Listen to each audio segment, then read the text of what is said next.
लोग ये कहते हैं कि जब बच्चों का विवाह हो जाता तो उनका मन पढ़ाई में नहीं लगता। ऐसा नहीं बाबूजी, जब बाबा साहब की शादी हुई थी तो उनकी उम्र कितनी थी? केवल 14 साल। और रमा मैया कितने साल की थी? केवल 8-9 साल की। सोचो साहब, 9 साल की रमा आई और पूरे घर की जिम्मेदारी लेकर के चली। और साहब आजकल की बहुएं 9 साल का उनका 19 29 29 तक 39 साल की आ रही है, फिर वो अपनी सास का नाक चना चपा है। बेचारी सास बड़ी परेशान, सास के बड़े बड़े अरमान होते हैं, हमारे घर में हमारी बहू आएगी, रोटी बना करके देगी, हमारे गोड़ दबाएगी, बिस्तर लगाएगी। एक विद्वान ने तो इसी के ऊपर एक गाना भी गाया है कि सास कहे बहू आएगी जरूर और आकर बिस्तर लगाएगी जरूर, लेकिन सासु लगाए रही बिस्तर, अब बहू देखन चली गई। कि सासु कहे बहू आएगी जरूर और आकर पोछा लगाएगी जरूर, लेकिन सासु लगाए रही पोछा, अब बहू खाए दे चली गई। सासु कहे बहू आएगी जरूर और आकर आटा लगाएगी जरूर, लेकिन सासु लगाए रही आटा, अब बहू करके चली गई। आजकल की बहुएं रमा मैया देखो, बाबा साहब मन लगा करके पढ़ते हैं, ऐसा नहीं कि बच्चों का मन पढ़ाई में नहीं लगता। बाबा साहब ने जब उनकी शादी हुई तब तो केवल हाई स्कूल पास थे, और बहनों 32 डिग्रियां जो भी मिली वो तो सब ब्याह के बाद ही तो मिली, लेकिन बच्चा होनहार होना चाहिए। लेकिन देखो रमा मैया भी बड़ी पतिव्रत नारी है। आई सुनाई कि बाबा साहब लिखे पड़े रमा मैया तो दुआ जानाई, रमा मैया भी बराबर जपती, बाबा साहब का सहयोग करती। तो तो बाबा साहब को नींदरिया ना आ जाए, नींद ना आ जाए, इसलिए रमा मैया बीच बीच में चाय बना करके लाती, बाबा साहब को चाय दे जाती। और लकड़ी की कुर्सी हुआ करती थी बाबूजी, बाबा साहब लकड़ी की कुर्सी पर जब बैठे रहते तो बहनों तो पैर सुन्न हो जाते थे, तो रमा मैया पैरों को सुलाया करती थी क्यों मेरे साहब को नींद ना जाए। लेकिन बाबा साहब की पढ़ने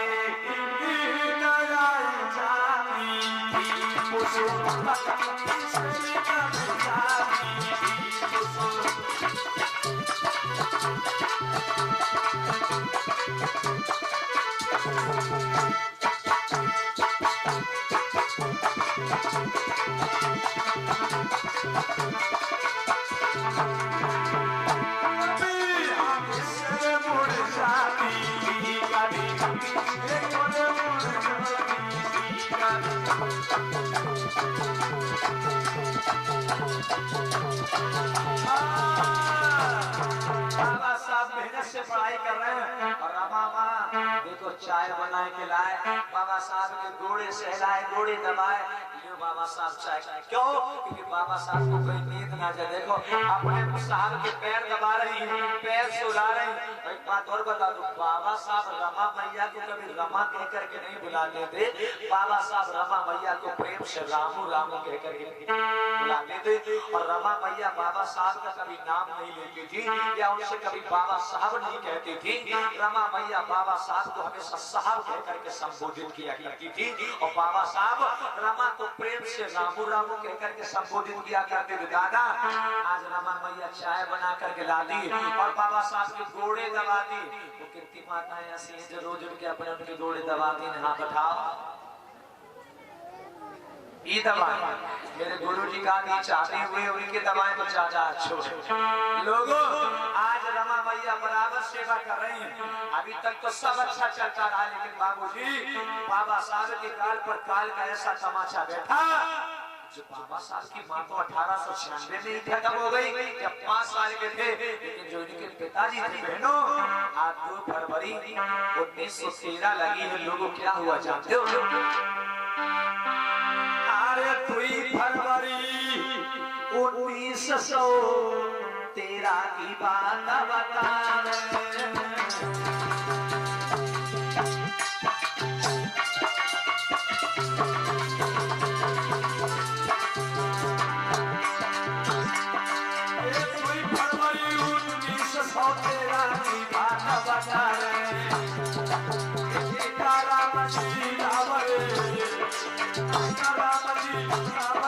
पिता से है भाग जाए।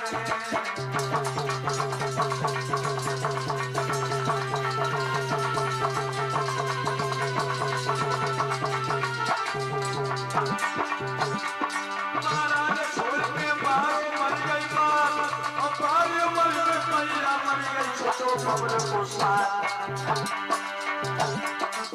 माते पिता के जीवन को सोनो लागी नहीं, यारो माते पिता के जीवन को सोनो लागी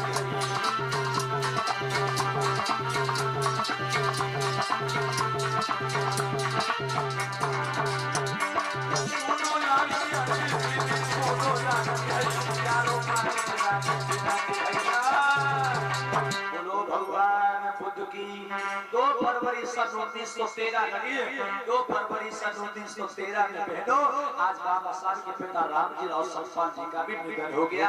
आज उनके पिताजी भी जब खत्म हो गए, दादा मैया नहीं रही, पिताजी नहीं रहे, आज बाबा साहब आंगन में बैठे रो रहे। रमा भैया कहने लगे पिया क्यों रो रहे हो? नारो स्वामी मत रो। बाबा साहब कहने लगे दुल्हनिया क्यों न रो?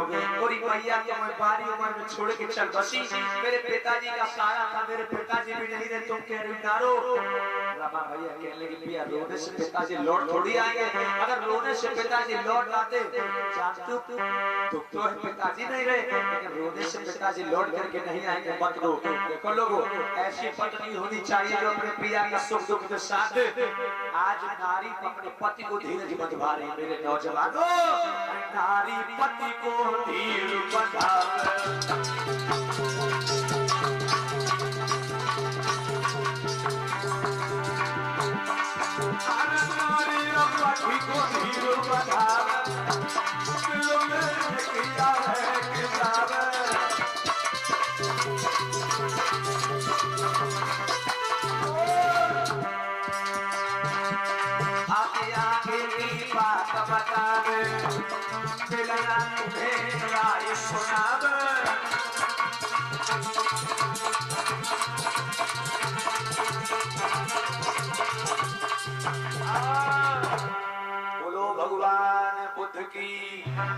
रमा भैया अपने पति को समझा रहे धीरज बांधो स्वामी रो नहीं ना रो। बाबा साहब कहने लगे दुल्हनिया सबसे बड़ा तो दुख ये जब मेरे पापा जिंदा थे तो मेरे शिक्षा के लिए अध्ययन करने के लिए रमा तो पुस्तकों की व्यवस्था कर देते थे। अब मेरे पापा नहीं है, मेरी पढ़ाई छूट जाएगी, रमा क्या करूं? उसी समय बाबा साहब के मित्रवत गुरु और वो जिनका नाम क्या था कैलुस्कर, आज कैलुस्कर पास में आते एक पुस्तक लेकर के आते और बाबा साहब को भेंट करते और पूछने लगे बाबा साहब क्या बात है? आज बाबा साहब कहने लगे क्या बताऊं, बड़ी गरीबी, मेरे पिताजी भी नहीं रहेंगे, अब मेरी आगे की शिक्षा कैसे पूरी हो? उसी समय बड़ौदा के नरेश हुए हैं छत्रपति सयाजीराव गायकवाड़ महाराज। अब एक बात और बता दूं, बहुत से भक्त कहते हैं कि छत्रपति साहू जी महाराज थे, बड़ौदा के राजा साहू जी महाराज नहीं थे। बड़ौदा के राजा कौन थे? छत्रपति सयाजीराव गायकवाड़ महाराज। साहू जी महाराज कहाँ के राजा थे जानते हो? कोल्हापुर के नरेश थे साहू जी महाराज। इसी जगह पर आप ध्यान दीजिएगा, बहुत से भक्त ऐसे जिनकी फाइलें यूट्यूब पर मैंने देखी हैं, वो लोग कहते हैं कि बड़ौदा के नरेश साहू जी महाराज। तो ये साफ गलत है, बड़ौदा के नरेश साहू जी महाराज नहीं, बड़ौदा के नरेश छत्रपति सयाजीराव गायकवाड़ महाराज थे, जिनका जन्म कुर्मी बिरादरी में हुआ। छत्रपति साहू जी महाराज उनका भी जन्म कुर्मी बिरादरी में हुआ। छत्रपति शिवाजी महाराज उनका भी जन्म कुर्मी बिरादरी में हुआ। ये बात ध्यान देने वाली है बहनों। उसी समय बड़ौदा नरेश अपने रियासत में बैठे और अपने मुनीम को बुलाया है। और जब मुनीम को बुलाया तो देखो लोगों झांकी में क्या हो गया, पर्दा बंद करो। मुनीम को बुलाया क्या? नहीं मुनीम, मेरी कुछ ऐसी इच्छा है कि जो अछूत मेधावी बच्चे उनके पढ़ने के लिए वजीफा स्कॉलरशिप इंतजाम किया जाए तो कैसा रहेगा?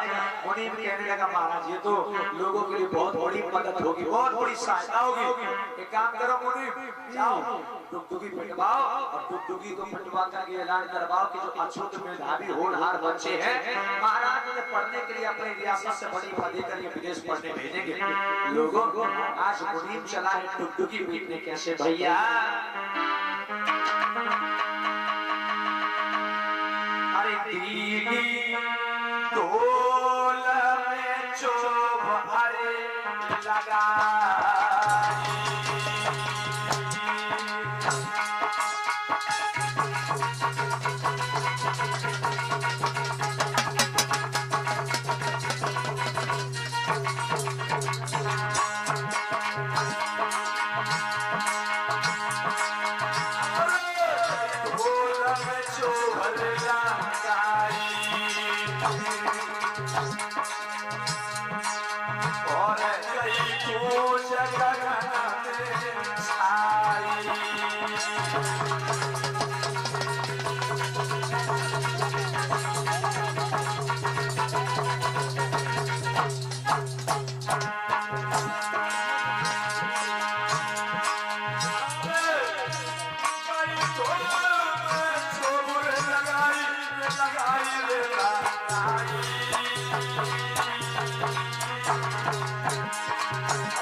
बारी लगाई रे लाई अरे नाम सुनो सभा के भाई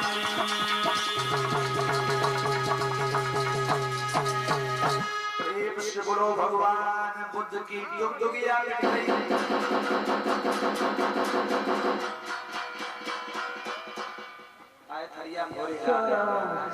डुगडुगिया डुगडुगिया डुगडुगिया डुगडुगिया सदा सदा सदा सुनो सुनो सुनो दीदी तुम सुना दादी तुम सुना दादा तुम सुना कैमरा वाले भैया तुम सुना सभी ग्रामवासियों एवं क्षेत्रवासियों कान लगा के सुना मेरे महाराज ने डुगडुगिया कटवाई है जो दुखी मैं दादी छात्र पढ़ना चाहता हो उसके पास पढ़ने के लिए पैसा ना हो रुपया ना हो तो वो हमारे महाराज के पास चलो आवे अब तो ढली पर रुपया लग जाएगा अंदर पढ़िए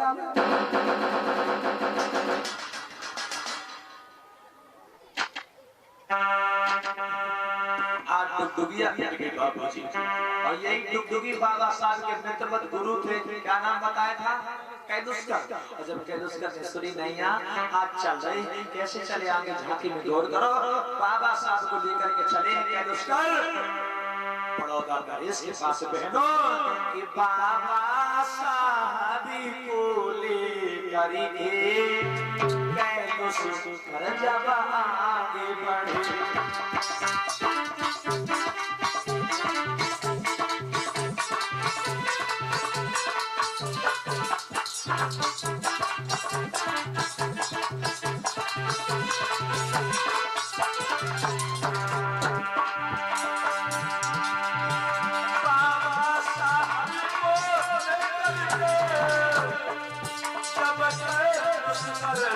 आगे बढ़े और आगे छोड़ कर बोले जब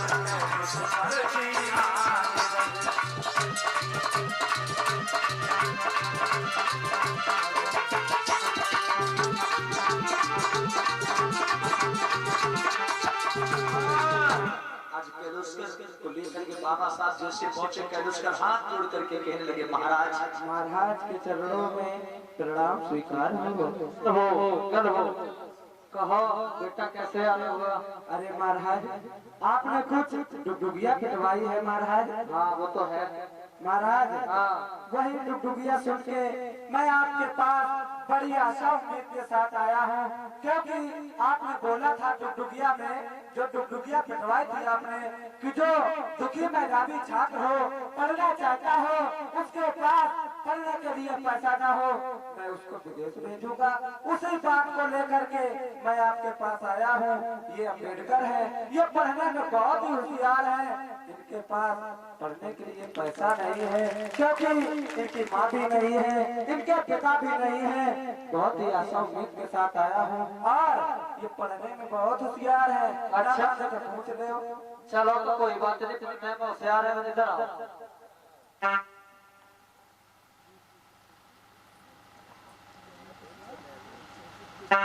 ये हमारे शोषित भैया के मित्र हैं ज्ञानेंद्र कुशवाहा जी जो हमारे भैया कि हमारे भैया की ओर से जो भी भैया लोग मंच पर बैठे उनके लिए 20-20 रुपए धमदान भैया का मंगल हो जय मंगल हो महाराज कहने लगे क्यों नहीं हम जरूर भेजेंगे तो लेकिन ऐसे ना पहले हम इनके ज्ञान की परीक्षा लेंगे अगर ये हमारे परीक्षा में पास हो गए तो भेज देंगे वरना ऐसे नहीं लोगों महाराज ने कई सवाल किए लेकिन बाबा साहब ने सभी के जवाब दे दिए जब जवाब दे दिए तो महाराज कहने लगे क्या बोले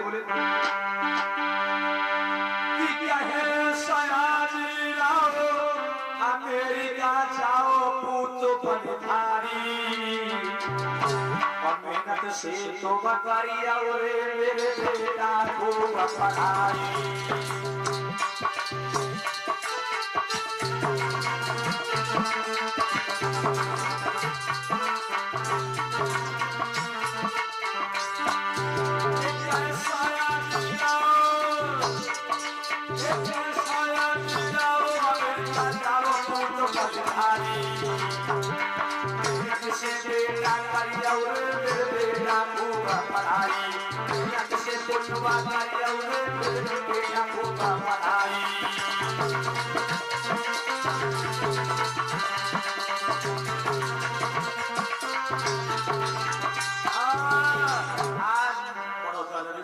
अम्बेडकर जाओ, हम तुम्हें 25 रुपया प्रतिमाह के हिसाब से वजीफा देंगे और 3 सालों के लिए वजीफा लागू किया गया।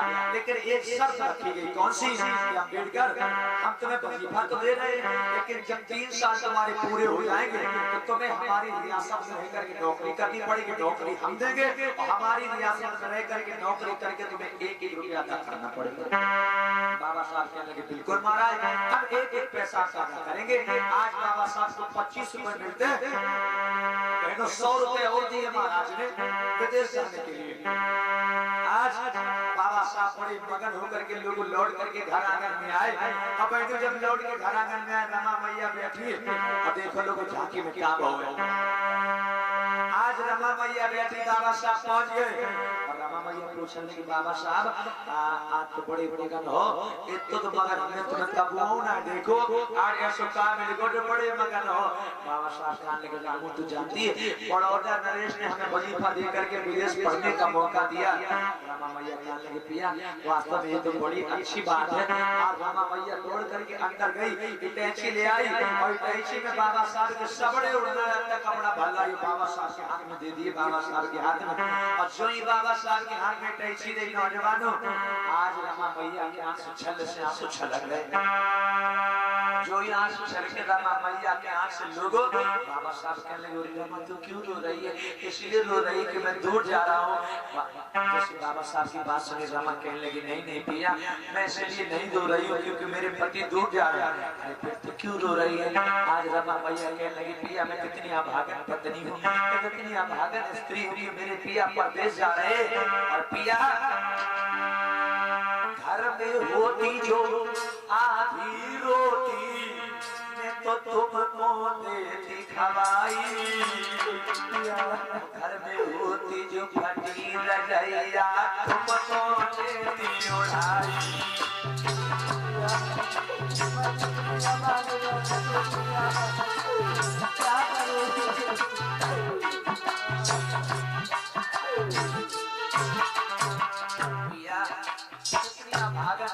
मेरे पति परदेश जा रहे हैं, लेकिन हमारे पास आदि खाना रोटी तो नहीं। लोगों रोई रोई के रमा की बाबा से यूं बतलाई, रोई रोई रोई रोई रमा दुल्हनिया इतना सजना से भाई।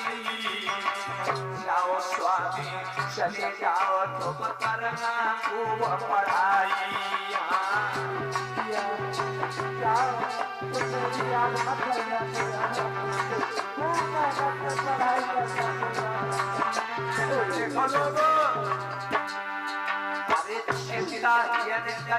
मत करियो घर हमारी चलाई, मत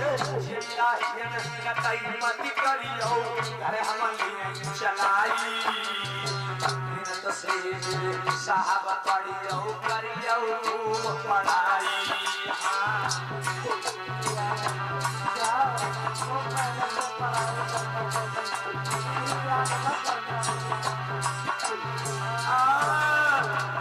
भैया कहने लगी, पिया जाओ चले जाओ, यहाँ घर की फिक्र मत करना पिया, मैं तुम्हारे मान सम्मान का पूरा ख्याल रखूंगी। पिया तुम्हारे सम्मान पर आंच नहीं आने दूंगी, घर की चिंता मत करना, मैं घर को चला लूंगी चाहे कैसे भी। लोगों आज बाबा साहब से कहने लगे, साहब मेहनत से खूब पढ़ना, हाँ अगर थोड़ा बहुत समय मिल जाया करे तो बाबा साहब खत लिख करके चिट्ठी में अपने हाल चाल भिजवा दिया करना, जिससे मुझे ये तो पता चल जाए मेरे साहब कैसे। इतना कहने के बाद बाबा भैया बाबा साहब को अमेरिका पढ़ने के लिए विदा करते। देखो लोग बाबा साहब कैसे चले भैया, पढ़ने चले।